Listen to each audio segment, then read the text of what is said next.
Hello, everybody. Welcome to Change Your Story, Change Your Life. I'm Mitch Austin, your host, and I'm here today with my special guest, Reverend Jeannie. Hi. And we are broadcasting from Unleash Your Life Studios here in Phoenix, Arizona. So we have a remote show today. So for those of you who are new to the show, this show is about discussing people's journey in life, their defining moments, and the lesson or blessing that they got from it. This show was born out of a program called Rise and Speak, and we have one of the Rise and Speak classes starting this month. Oh, I'm so excited. I know. It's going to be 7 weeks. We look at some defining moments of your life. We find the lesson or blessing, put together a talk that you actually deliver. And we're going to have people deliver it live on Zoom with a little audience that you invite, so it's a comfortable audience. And if this is something you would be interested in, you can see that we're going to start 4 o'clock. And we have a sign-up link attached that'll be dropped in the comments below if you want to join us. Or just reach out to me if you have questions. We'd love to get you in it. One other program I have at the end of this month, I'm on fire for. On fire. Oh, I know, I'm excited. Right? Reverend Jeannie's going to be there too. Yes. It's called Eat, Pray, Live. So if you're tired of being sick and tired, there's a solution. And we're going to talk about the mind, body, spirit approach. And it's going to be easy, Reverend Jeannie. Okay, Nothing good, weird. I don't like You don't hard have to stuff. do anything hard. And these things, these little shifts that you can make, mind, body, spirit, you'll make your own plan. And then you'll be done after 3 hours. You'll have a plan. And you'll just go do it. And it won't be hard. I promise it won't be hard. And we're just doing it for a love offering.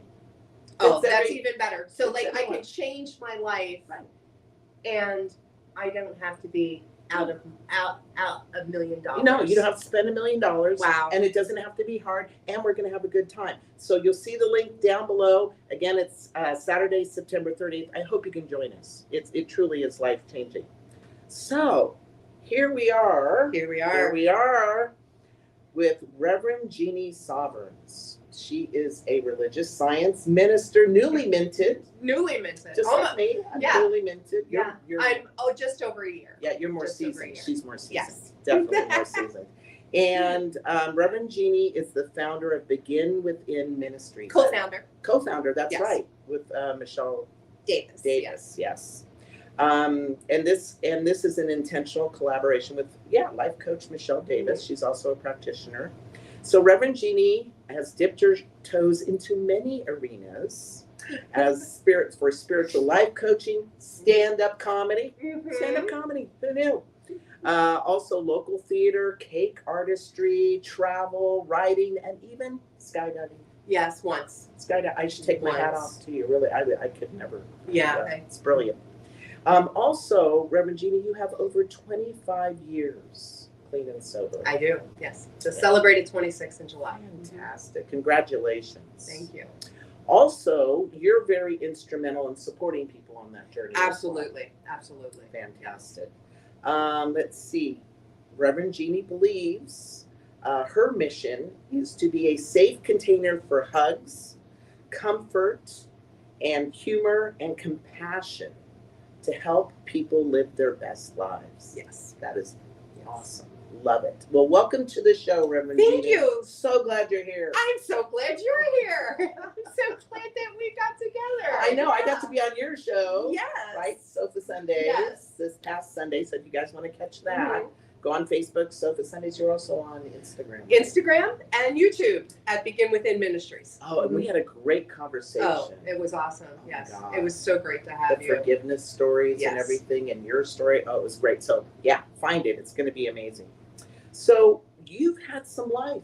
A little bit. You've had some life. So Yeah. Reverend Jeannie just completed her bachelor's with Emerson Institute. Yes. 31 years it took me to get my bachelor's. See, perseverance pays off. Exactly. And Reverend Jeannie sent me her final paper, which was Mhm. in part autobiographical.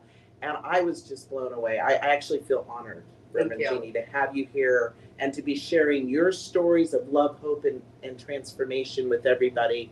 And with that, you know, with all the things you've been through, the health challenges, the relationship challenges, clean and sober, you know, Mhm. all of that. If your life were a book, what would the title be? Well, my book title, which I'll eventually write, is The Extraordinary Life of an Ordinary Girl. So I love that. That is so amazing. because I do feel like I am just, you know, like everybody else, but I've had some pretty amazing experiences happen that I was not planning on, Mitch. You know, it's funny you mentioned the planning part because you and I talked beforehand, and Reverend Jeannie was mentioning, she's like, well, you know, I had this just normal plan, this kind of average plan, Right. but it seems like Spirit had a different one at different absolutely. times. Absolutely. What was the first twist or turn in the road? So, okay, so in the first, so how I even got sober was I was diagnosed at 29 and a half with stage 3 breast cancer. Oh my God. It was not on the plan. Yeah, Right. It was, Nobody plans for that. Nobody plans Nobody. for cancer. You know, I was in college. I had a 4.5-year-old, almost 5-year-old. I was a party girl. Like, I liked to drink. I liked to socialize. Exactly. I liked anything that came in a pretty glass, you know, that type of deal. And I was at my sister's house. I rolled over on the couch. I felt something with my arm. Yeah. Went to the doctor. They had this, and I remember this day, breast cancer wasn't as known or talked about in the late 90s as it is now. 90s, yeah. You know, so I remember I was sitting on this broken couch, you know, like it had no feet. Feet. So I was very low down. And this young doctor with red hair came in, and he's like, okay, time to go back for your mammogram. And, you know, here I am, 30 years old, and I'm in the room with a bunch of old women, you know, over 40. And, oh, God. You know, and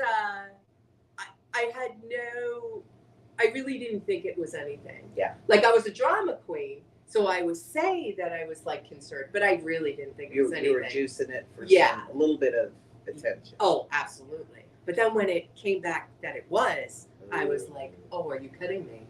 So my journey started there. I went through high-dose chemotherapy, a bone marrow transplant, peripheral stem cell transplant. Right. So while I was going through all that, which was all, what do you call it? The experimental. Experimental. So you had to go through it because it was so advanced. Is that why? And so I was there with 10 other people for this. This was at Walter Reed Army Medical Center in DC. And there was a woman there who was also from the same area of California that I was, who was 52 years old, going through exactly what I was going through while I was going through it. And she was 26 years sober. So you got paired up with this person. And she said the F word and God in the same sentence. And I knew that this was the person who was to be my mentor. You found your person. Yes. And she became my first sponsor, and she told me, get a God you could do business with. Wow. And so that started the journey. Get a God you could do business with. You know, I hear that a lot in recovery and being in my own program as well. You know, how does one go about that? Well, for me, I had grown up in a religion that told me I was going to hell. Everything about me was bad. Everything about me was not happening. And, you know, there was even a point at that time period when I was diagnosed with cancer that I really thought I was being punished by God for how I acted in life. Oh, no. So how was I going to change that? And getting a God I could do business with meant for me that I had to redefine who I knew God to be. Right. And she was so instrumental in that. She told me God could be anything. Well, I was kind of like a jerk in life. So I decided God was going to be my hitman instead of me. Hitman. And so I stopped like planning revenge on people and decided that God could do it for me. Right. And so there are humorous stories that will take us a whole different direction. But let's just say I got to see some of those kind of things happen to the point that my first ex-husband, and when you got to do that, you know, there's more than one. Right.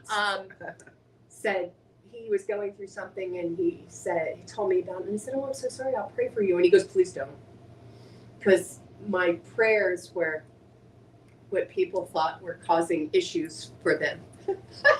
You had that much power.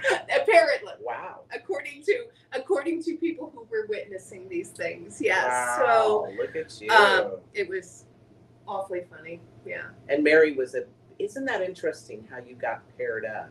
Oh, yes. You know, some divine design playing out there. I will tell you that when something big and nasty happens in my life, God always gives me a buddy. Really? Always.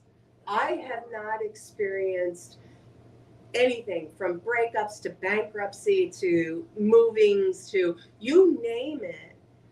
You know, if it was something that was hurting my heart, there was somebody else who had either just gone through it and could be there with me, or who was going through it and we could buddy up and you know, attack the world together. Wow. And that I've just been blessed like that my whole life. That's incredible. And I think sometimes, I know when I look back on my own life, I can see with greater clarity who showed up. Like sometimes when you're going through it, you're just trying to get through it. Oh, yeah. Right? You're just trying to survive. But when I look back, like even my teenage years, I was a single mom, and during my teenage years, my mom was drinking heavily, so she wasn't available. But there were community members who would just show up. They'd go, "You want to go to camp? You want to go to basketball camp? Yeah, we're going to send you. We'll take you. We'll pay for it. Don't worry about it." Like, you know, I look back at all those people just kind of organically out of the blue. Ever wonder where the blue is? Yeah, right. The blue has so much stuff in it. Look for the blue. So you're going through the treatments, and you've got Mary encouraging you. But you made a decision to get sober because of your cancer, or? Yes, because I felt like I didn't want to go to hell. Well, and that's an incentive. Right, it's an incentive, you know, and I really thought I was dying. I mean, with the experimental treatment, they told me 6 months to 2 years. So I didn't want to go to hell. And so I got sober, so I would start making some better decisions in life, you know? And a community grew up around me, you know, like I just definitely. So I got this God I could do business with. I worked the steps. I remember that, you know, one of the big steps in the 12-step program is called the 4th step, where you list the things that you had resentments about, or, you know, you're taking a personal inventory of the things you had done wrong, or the things that had affected you in a way that changed your life, you know, type of thing. And I was really honest, and Mary said that to me, and I didn't know at the time you could lie to sponsors. Oh, yeah, good thing. Yeah, right. Yeah. I was like, oh, could go to hell if you want. Yeah, and I thought I must be honest with this woman. That's the job. So you understood the assignment. I did. I understood the assignment. So Mary transitioned when I was about 18 months sober. Oh. And she had brought me into the fellowship, and we knew that she was going to pass. So I got another sponsor that was co-sponsoring with Mary. Wow. And her and I are still, I have a my prayer quad is 3 women who I have known for over 25 years That's now. amazing. And we talk every day. Really? We talk every day, either on Marco Polo or text message. We talk every day. And now 3 of us are now in Arizona. One of them just moved here, and one's in California. So Well, it sounds like community was a key part of healing. yes, absolutely. And, Absolutely. and I can relate to that too. When I was addicted and broken and sad and alone, and I wandered into a Science of Mind church because I knew I needed community. I didn't know why, but the community healed me, and it sounds like it was a big part of your healing. Absolutely. And so that was you said, well, that was the first thing. And in that time period, I got remarried, I built another family, I got jobs. So you kind of cleaned yourself up and had a whole new and I was 2.0. Right. I was like a responsible adult now. Wow. Yeah. Wow. Yeah. And you ended up beating the cancer, went into remission, right, and all of that. And so then I was living regular life. I mean, I had program. I wasn't necessarily involved in any kind of church thing, but I had this God I could do business with, and I was going to meetings and stuff, and no longer praying for people to have bad things happen to them. I learned. I'm glad you like me. Yeah, I am. There's a lot of people that have. I almost thought you didn't, but she does. So let's I get do. That, That's a whole story. It's itself. Another story. Well, watch the Sofa show. Yeah, you'll hear that all one. about it. You will. Well, there's some more interesting twists and turns that happened after this event. You got into Jeannie 2.0. Yes. Life had some normalcy about it. You had some healing, but God wasn't done with you yet. Oh, no. No. So what we're going to do here is we're going to take a little commercial break. Don't go away because you want to know what happens next. It didn't stay that way at all. Little commercial break. We're going to talk about Rise and Speak commercial here. You can see some testimonials for the program, and then we'll be back. So don't go away. As an audience member, I was struck by how well prepared these new speakers were. Dig into the pivotal moments in your story, in your life, and then express them, process them in a way to where you can share them with others and really share in a meaningful way for you and for those who are hearing your story and things that really matter to you and matter to the world. I saw in myself and in my cohort, oh my God, such wonderful, wonderful breakthroughs, such wonderful healing. And that is the blessing of Mitch Austin's class. So go ahead and sign up.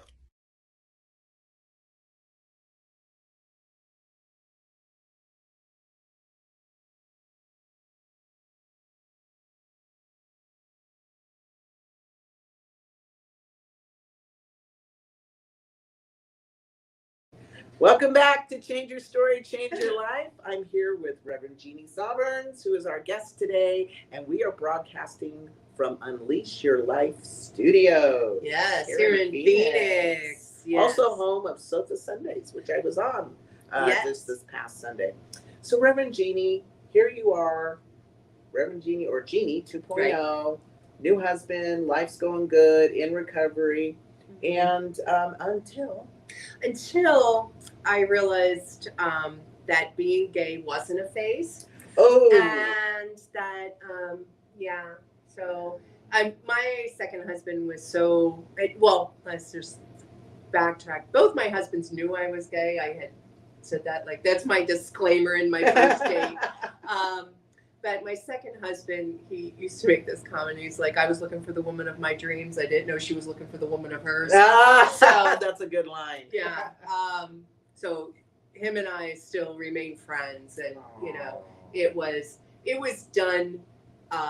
well. Not saying that there wasn't hurt and heartbreak and stuff, but because we were both in recovery, we were able to release each other in a loving way. Yeah. So I think the whole world should be in recovery. I do what too. you learn, the life skills, the accountability. Mary said these are designed for living. That's true. It really is. Don't be afraid of recovery. Just go. Even if you're exactly. curious, you don't need an addiction. Right. Just go to exactly. something. Go to Al-Anon or Coda. Right. Or So, anything. I mean, seriously, it says that, my life is unmanageable. I'm going to turn it over to a power greater than me. And, even with those that are in new thought who understand we are all one, Yes. the power greater than my ego is where I would say to, open up to and to, take account, an inventory of your life. Admit it to one other person. Just one person. Look at those things. Say, these are things I'd like to work on. I have removed. And, make amends to people that you have harmed to the best of your ability without harming them. And look at that daily and bring that message to others. There's nothing about it that isn't beneficial. That's how I look at it. For anybody. Because we all do things that are unelegant or that we didn't mean or work from the best version of ourselves or those types of, and what we keep hidden, what we keep pressed down in our consciousness that we feel bad about, that stuff grows. And it leaks out in really unelegant ways. That's the thing, right? Our secrets keep us sick. Oh yeah. Right? So true. So I had been living some secrets. And so I came out and I left that relationship and I got into a relationship with a woman and we were together for 9 years, 8 months. And she has 8 months. Well, it was kind of a toxic relationship to both of us. And when it ended, it was one of those things that I was upset that I didn't make it to 10 years because somehow I needed a watch for my toxic relationship, and I get that. And get that, Yeah. so there was a lot of hurt and healing that happened in that.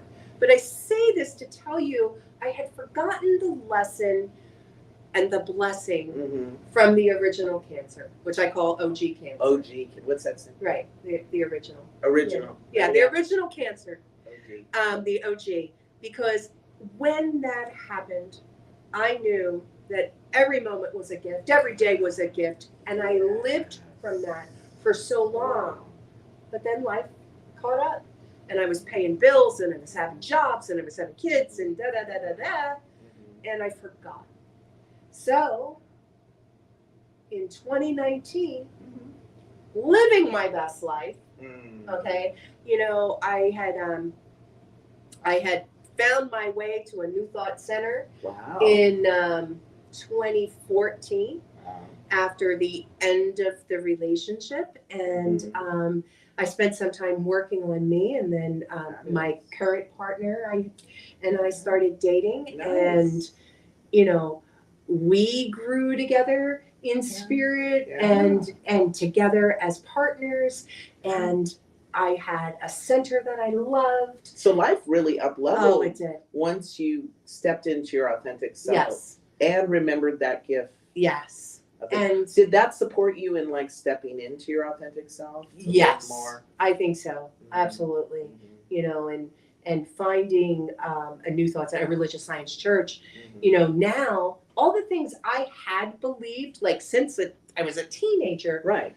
There was a religion. There was a place to go. So many of us have that experience. Other people think this. I had no idea. I mean, I had been reading Wayne Dyer since I was like 18 years old. Yeah. Wayne Dyer also. So I had no idea that there were like places to be. So here I show up and I start taking classes after classes after classes. Then I'm in practitioner training. And the funny thing is, my practitioner class, there was 4 of us. 3 of us started in foundations together. So for 5 years, we went through classes together. So, I mean, I really knew these women. Wow. Really knew them, That's incredible. And just amazing. And so I was living my best life. So now you had your next plan. Right, next The other plan. one didn't work. Right. Spirit blew it up. She up leveled. Now you have Yeah. your next plan. Yeah, there's my next plan. And then you know, what happened? I have this great job that I love, that I manifested. I knew what I wanted. I knew the money I wanted to make, what it needed to look like out my window, and it didn't matter what the job was. Like, Wow. it was like these other outlining. things. You were Yes, kinda I was like, outlining. and the job that came to me was perfect fit for me. Love it. Wow. Life was great. I was down at the DMV. It's barely noon. I have already walked 7,000 steps that day. I'm in the best shape of my life, and I'm getting a little pain in my back. And I'm at the DMV, and the woman says, "Are you okay? Do you need me to call for medical attention?" Because apparently I'm sweating and crying. No. And all I feel is like I need a shoulder massage. Like I Right. have this pain in my Right. back. And I'm like, I probably am dehydrated. And I'm thinking to myself, oh, you're having a panic attack. Right. You know. Right. And I was out of my water. So I go over to the water fountain. This is before 2020, where you Right. can Yeah, use water yeah, fountains still. And fill up my water bottle. And I get in my car and I'm like, Google, where's the nearest hospital? And Google takes me over to the hospital, and they were having construction, so they had valet parking. And Ooh, I nice. threw my keys at the guy, and I'm like, where's the emergency room? And I go to the emergency room, and I had worked in an emergency room, so I knew to say tightness in chest, shortness of breath, so that they would triage me immediately. That's important to know, yeah. I had no idea that I was actually having a heart attack. I really did think I was having a panic attack and I was dehydrated, but I wanted to know. They take my blood pressure, it's fine. Right. They take my pulse ox, it's fine. They put on the EKG. Woman runs out of the room. A doctor runs in. He says, please sign here. We're going to have to do an echocardiogram. Wow. I had 99% blockage in my widowmaker. Really? Oh my God. And my Jeannie. phone was dying. Yeah. And I couldn't get a hold of anybody. No. And I'm trying to call them from the landline, and nobody answers phones Nobody. that they don't know. You don't. And the only number I knew by heart, and here's the reason you should know your partner's number by heart, was my work number. So the first people to know is my assistant and my maintenance guy, where I am, because I need them to call my partner, Oh no. to tell what's happening. It was horrible. It was such a weird thing. But during that time, so I got 2 stents put in, go through that. Yeah. The week later, my partner Dakota and I were supposed to be going to Belize on vacation. Ooh, how fun. Yeah. So I'm like saying to the doctor for Lobster Fest. Oh, well, that's a I'm like, priority. it Not was. missing that. I was like, so we can still go. And he's like, yeah, and what I had been training for was to climb the Mayan ruins. Oh, yeah. He's like, you're not going to be able to do that. Right. And you can't be in hot tubs. And I'm like, okay. We still went. I ate as much lobster. Well, actually, you couldn't get anything other than lobster during Lobster Fest. Wow, that's tough. It was amazing. We did go the next week. But as I'm leaving the hospitalist comes in and says, by the way, we saw something in your lung. Oh, in one of the scans? Yeah. They saw something, wow, on your lung. Yeah. As I'm checking out. And I start crying. And Dakota goes, don't worry about it. There's nothing, but for whatever reason inside I knew. Yeah. And I was just like, suck it up, Buttercup, and move on. You know what I mean? Like, I did not want to ruin my vacation. Like, nobody wants that. Yeah. Yeah. And I came back from vacation, and I had just created this class called Humor, Hope, Hugs, and Hummus. Oh, I love And so I was doing that in that August. And every class we had hummus with it because that's a New Thought delicacy. Well, if course. you're in New Thought, you eat hummus. Everybody it's just eats a thing. some. It's safe. Yeah. You can always bring some. Right. It's hummus. And so I'm going through this class at the same time I'm having a biopsy on my lung. They're deciding what kind of cancer it is. Like, there's no denying it's cancer. And from what they saw, they were just deciding, what is it? Is it lung cancer or is breast cancer returned? Right. And never in my life did I think I'd be like, please let it be lung cancer. You know? Let it be spring fever, Right? or valley fever. Valley or whatever fever, it is. which it was that too. Yeah, Wow. it was one of those things that if it was lung cancer, it was stage 1. Yeah.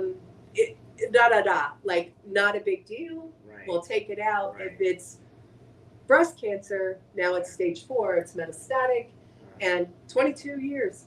22 years. 22 years before cancer came back. What does someone do with that, Jeannie? Oh. Like you fought through all those difficult treatments, Mhm. and then 22 years later, out of the seeming blue, Yeah.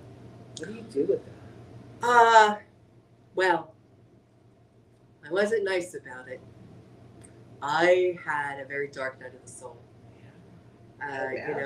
I felt like the other brother in the prodigal son.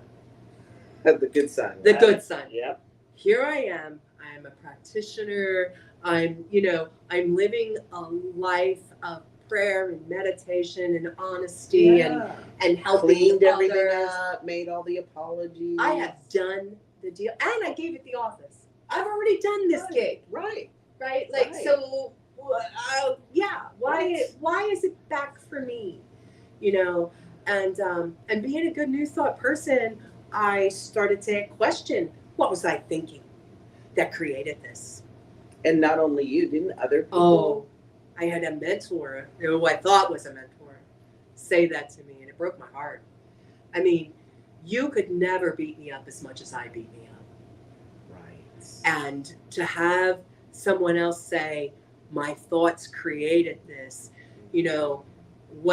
what I'd like to say to the world on that is, whether or not my thoughts created it, that was not the time to bring it up.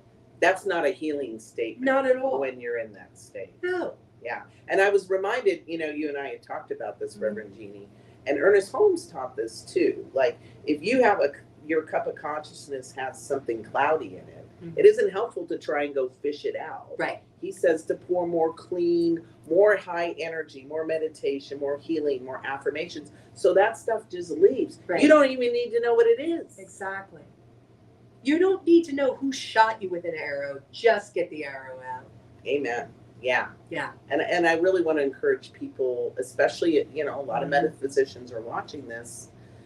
Don't let the shame and blame get into your head. Oh, really? It's not helpful. It won't heal you. And at the end of the day, we have so many beautiful tools and people to support us to get that higher level energy in. Absolutely. That's going to get the arrow out or help. And don't spiritually bypass when you're having a dark night of the soul. Have your feelings. Have your feelings, please, because up and out is better for your body than down and in. Yep. Yeah. So have your feelings. I had my feelings, and I had them with safe people, Mitch. Yeah. I didn't walk around being like, just spilling out everywhere you went. Exactly. Yeah. I had them with safe people, and I was able to release that and cry about it and have the sadness and the pain and the anger. Mm-hmm. And when that was finally released, then I could bring in the healing energy of light and love and be someone who was like, okay, what is the gift in this? Well, you could take it in at that point. Because when those feelings and emotions are just running crazy in you, there's no space for anything. Yeah. No matter how brilliant or wonderful it is. And like, what kind of gift can you think of at that time period, right? Right. You're like, no. There is no gift in this, this right? super sucks. So that happened, and then and that's 2019. So let me tell you a little brief story there, right? Yeah. So this is like August of 2019, and then I'm getting the most for my deductible at this point. And I have such a sadness in my heart and such an anger in my heart, and I'm so depressed because I'm dying. Now I know. They just gave me a death sentence, in my mind. Right. And then COVID happens. That's right. So here's beginning of 2020, and oh my gosh. Here's COVID, and people I know are dying. And I said to my doctor, I said, this is going to sound horrible, but I actually feel better because I'm not the only person dying now. Like, COVID changed my outlook. Like, I had been such a victim to cancer in October and November, December, and you know, throwing a fit to the universe. And then here's like people who, you know, just happen to go to the grocery store and breathe the wrong way, or something along that line. Yeah, and then end up on a ventilator and gone. Yeah, right. I mean, my mother lost her husband, her best friend of 50 years, and her mother in succession in 2020. You know, and I was like, okay, all right. Well, I'm not going to allow cancer to be my COVID. You know, I'm not going to just give in to this. Right. And then walking in my backyard that year, in April of 2020, I slipped and fell on my butt, and compression fracture on my tailbone. And that's painful. It sat me down.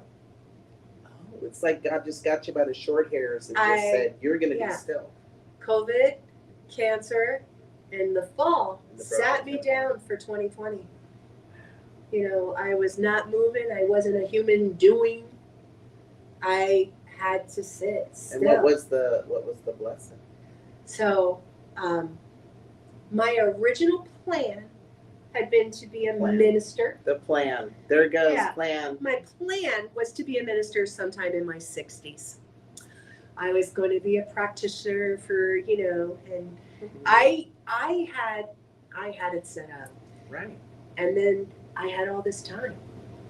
And so I started taking ministerial. I had started taking ministerial classes at my center previously, but I hadn't signed up with Emerson. Right. And so now I signed up for Emerson, and I was like, I wonder how long. Well, all the classes I had already taken and everything, it was down to like 6 classes and a paper. Nice. Wow. Which 2020, you know, and 2021, yes, afforded me the ability to do And did that. this second diagnosis of cancer make you kind of tell yourself a new story about this? Oh, yeah. Yeah, well, being a minister, being on my bucket list, I wanted to be a minister. So I had this idea. And so like when cancer became kind of this catalyst after I got over myself, it became this catalyst of being more me, more authentic, more available to be part of the world, to be part of the solution. And it was a kick in the butt to make me want more for myself. And in doing that, there was a little fear, I will say, when I got my ministerial degree, once I had, 2 years in, because I was back to, what cancer does for me is it makes me appreciate every moment of every day and grateful. And I thought, oh no, if I complete a bucket list, what happens then? Do I die? Right. I know. I know. And isn't, it's funny, I've had that same thought. I think we need to rename the bucket list. Right. I think we need to rename it. But before we rename it, we're going to have one more break here, 2-minute break about the upcoming concert. It's going to be on Saturday the 30th. Ooh. Yeah. But we're going to have a little commercial on the concert. I hope you guys join us, but come back. We're going to rename the bucket list. And if anyone has any suggestions, throw them up in the chat. See you in just a few minutes. I was made in the image. I was made in the image of love. I was made in the image. I was made in the image of love. Here and now I can see I was made beautifully. I was made in the image. I was made in the image of love.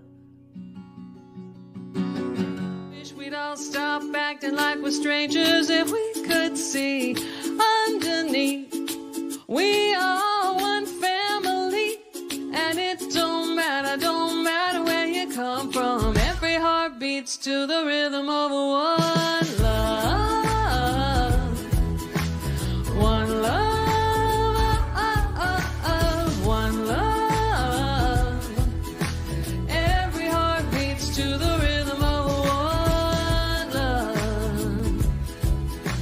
Every heart beats to the rhythm of one. What if we could We're back. We're back. Change your story, change your life. We're trying to rename the bucket list. Like, And what would we call that? I thought of that term ikigai, and it means reason for being. Oh, I love that. How about our reason for being list? Our reason for Our being reason list. for being list, to Yeah. become a minister or to go have an experience of Like skydiving. Yeah, or walking the Camino, like our reason for being.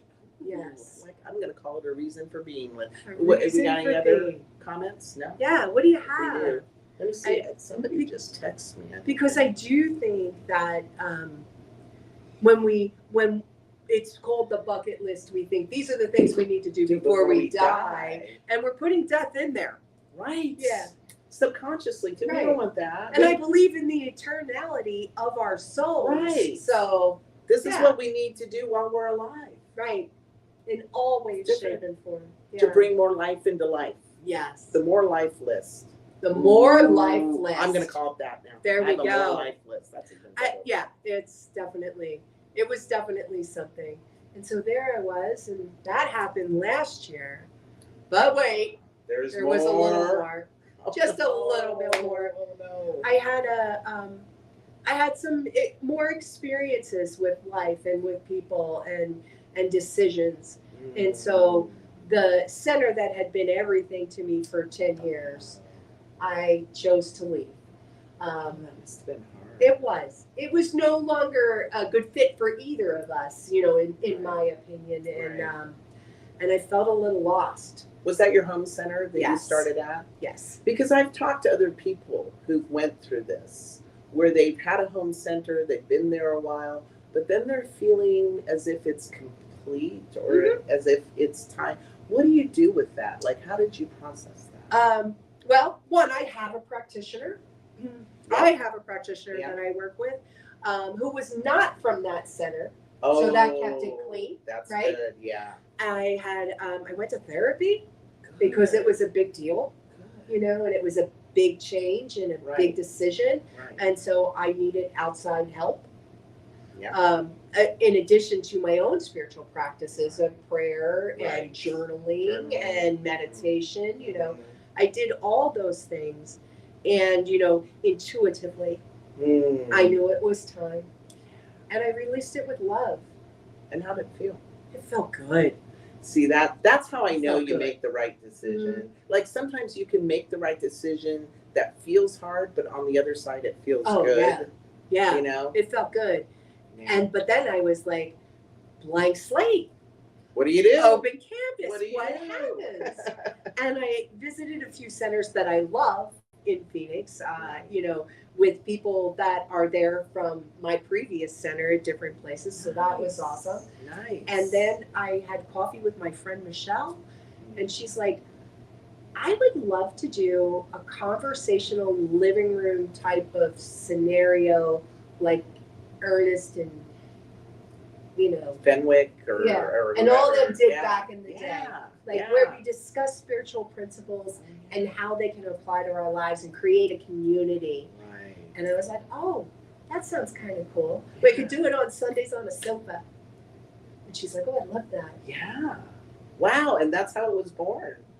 Because I love your format now. After you kind of pray in, you usually have like a reading or some bit of wisdom that you read and then you unpack. Yes. And everybody gets a little affirmation card so That's they can right. keep it with them during Right. the week. Or, Right. the Right. goal is at the end you have a 52 card deck or more. Oh, nice. Yeah. You have a full deck? You have a full Playing with deck. a full Playing with deck. a full deck, people. I know we Yeah. have to go there. And what I love about the sofa, and I hope people do check it out, is, sometimes in our teachings, things can feel so ethereal. They can feel so kind of up in the air. Yeah. And what does that really mean to our everyday lives? And I love that you and Michelle bring those concepts down to earth in a way that's really granular and that Oh, you can use, that you can relate to, that you can. And this last one where we talked about forgiveness, and you involve the audience a lot of times. Yes, yeah. Actually, every week we try. Right. So it's up to the audience if they'd Right. like to participate, Right. but we always Right. give them the opportunity. Right. To share their stories, kind of like Change Your Story, Change Your Life, where we live and move and have our being really in story. And I knew that you would have such a experience with us because of just watching your show and the flow with your guests. I knew that the sofa was a perfect place for you. I'm glad you knew. I did. I knew you'd be perfect on the sofa. I was just in this faith walk. I'm like, sure, I'll be on the sofa. No problem. And I'm like, what are we talking about? What do we need to prepare? And she's like, oh, we'll just read something. It'll be fine. Spirit will give it to you. I know. It was just like, and it was amazing. It was such great flow. It felt comfortable. It was just brilliant. So now I'm a huge sofa fan. There we go. Don't call it a couch. Oh no, don't tell it a couch. Yeah, it's a sofa. It's terrible. Actually, it's 3 chairs with a, So cover on it. Speaking on your, your life, what are we going to call it? Life fulfillment list, Yes. or full life list, or I don't even know what we're calling And it. we're gonna have to rewind to I find out know, what right? we What call do it. we call it? Yeah. Put it up there. What else is it? What's in the future? What's in the works for you? I am taking your That's right. class, Rise and Speak. the Rise and Speak class, Mhm. because my dream has always been to be a motivational speaker.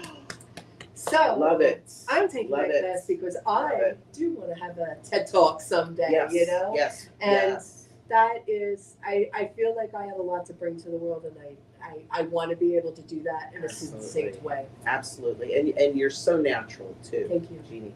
And you have so much light and love to share. And in the class we talk about the 7 types of stories that every movie's book and everything. Point, story, action, structure, the importance of body language. We go through it all, and it's I am really a lot of super fun. excited. So if you'd like to be in it, please contact. And it's not just the technical pieces. What people really love about it is you take a very personal journey with like 7 or 8 people that is so intimate. Because we don't have many opportunities in our life where we can take off the mask. Right. Where we can go deep into the review of our lives. Because when we look back, we can see things we couldn't see when we were in it. And then we start to share that with people in the room. And then people in the room start to support your story and become your fan. And there's this synergy that is just magical. So I'm really looking, and I'm so glad you're going to be able to. Yes, I am so it's excited. It's going to be an absolute blast. Well, I would love to get to our signature question. Yes, sir. I love this question. So someone is writing the book of life, and this book serves as inspiration and hope for others that come after you. And they're asking you for a story from your lived experience. Which story would you want to contribute and why? So for me, it would be the second experience with cancer. Once I had life experience and life affirming abilities, that situation, from the heart attack to the cancer to the falling on my butt, all of that time period was a catalyst to propel me in a direction to be my best self, to be a greater version of myself. And that included having the dark night of the soul.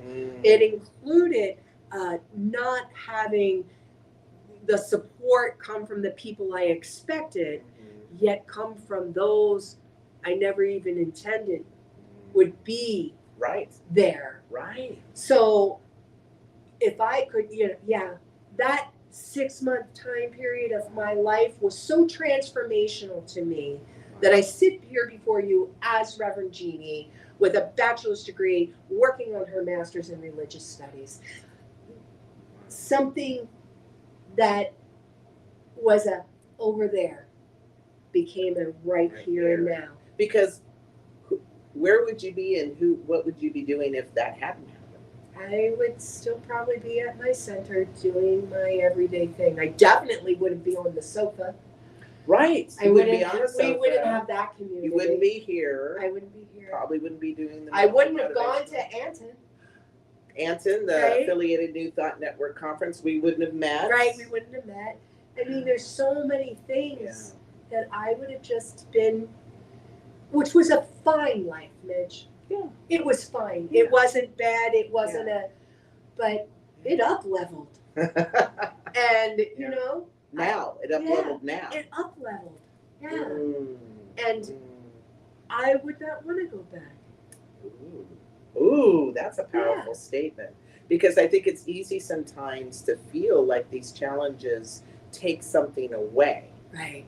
But they took some things away that needed to go away. Sure.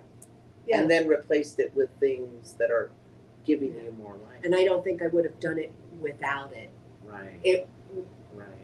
I'm kind of a sticker, you know? I just would hold on and do no Hold matter on what. to where I am right now. Yeah. It's good enough. Exactly. It's good enough. And it up-leveled me and I was able to let go. And I even feel that in myself now that is something that's possible.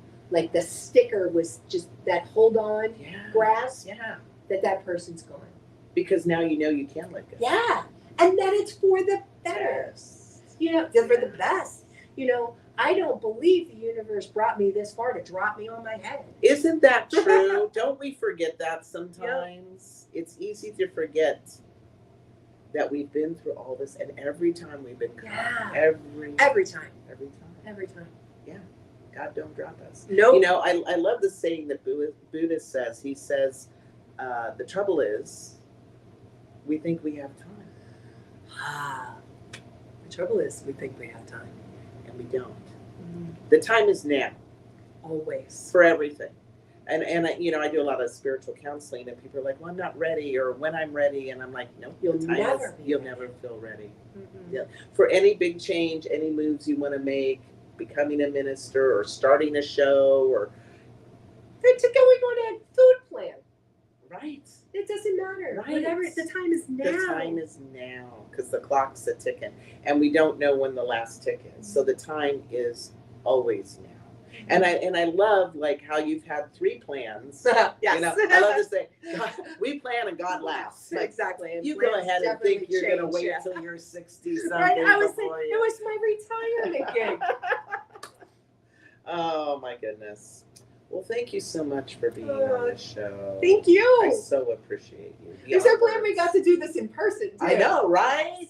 Yeah, and I'm coming back to the sofa. Yes, absolutely. Maybe 6 to 8 months or something. Well, we'd love to have you. Love to have you. I do want to thank New Thought Media Network. Yay! New Thought. We wouldn't have the show without them. So please donate to the network. No amount too small or too tall, so we can keep this work going in the world. I also want to thank Reverend Dr. Michelle Whittington. We're at her studio. Unleash Your Life.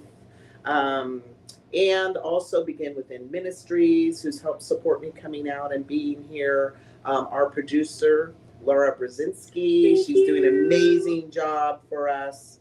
And next Wednesday, I'm going to be broadcasting from Unity Village. I know, so cool. Oh my goodness. Cool. And it's going to be a surprise guest. I mean, I have like people from all over the country to cherry pick for the show. So it'll be a surprise guest. It'll be 11 a.m. still Pacific Standard Time, so same time. I hope you can join us.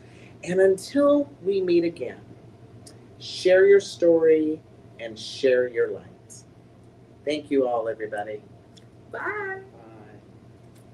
Bye. Thanks for watching.